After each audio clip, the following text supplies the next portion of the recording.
સુરત મહાનગરપાલિકાએ શહેરને સ્વચ્છ રાખવા માટે જાહેર મિલકત અને બ્યુટિફિકેશન બગાડનારાઓ સામે મોનિટરિંગ શરૂ કર્યું છે, જે અંતર્ગત રસ્તા પર જાહેરમાં પાન, માવો અને ગુટખાની પિચકારી મારતા લોકો સામે પાલિકા દ્વારા કડક કાર્યવાહી કરવામાં આવી રહી છે।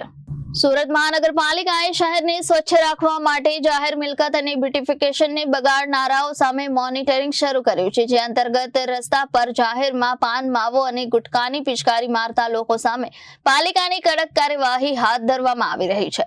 જાન્યુઆરીથી સપ્ટેમ્બર દરમિયાન કુલ 3819 લોકોને પકડીને 5.85 લાખનો દંડ વસૂલાયો છે।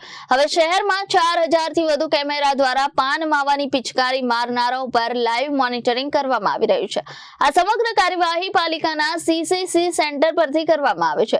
શહેરીજનોની ચેતવણી આપવામાં આવી છે કે હવે રસ્તા પર થૂંકતા પહેલા વિચારજો, કેમ કે કેમેરા તમારી હરકતો પર નજર રાખી રહ્યા છે।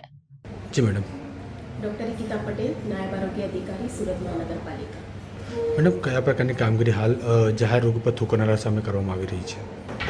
સુરત મહાનગરપાલિકા હાલ જ્યારે સ્વચ્છતામાં અગ્રેસર છે ત્યારે શહેરમાં જાહેરમાં થૂંકતા, ગંદકી કરતા તમામ પ્રકારના ઇસમો પર કાર્યવાહી કરવી પણ જરૂરી બને છે।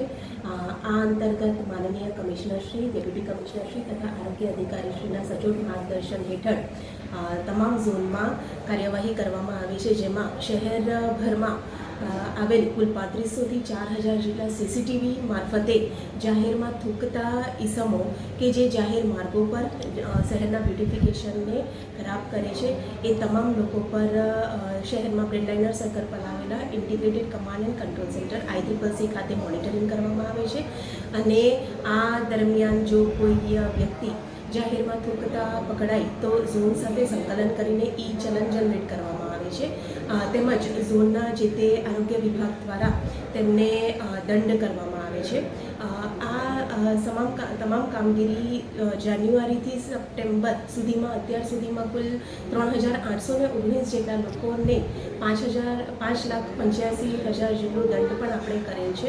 શહેરીજનોને અપીલ છે કે સુરતને હંમેશા સ્વચ્છતામાં અગ્રેસર જ રાખે અને જાહેરમાં ન થૂકવા બદલ, ન ગંદકી કરવા બદલ સુરત મહાનગર।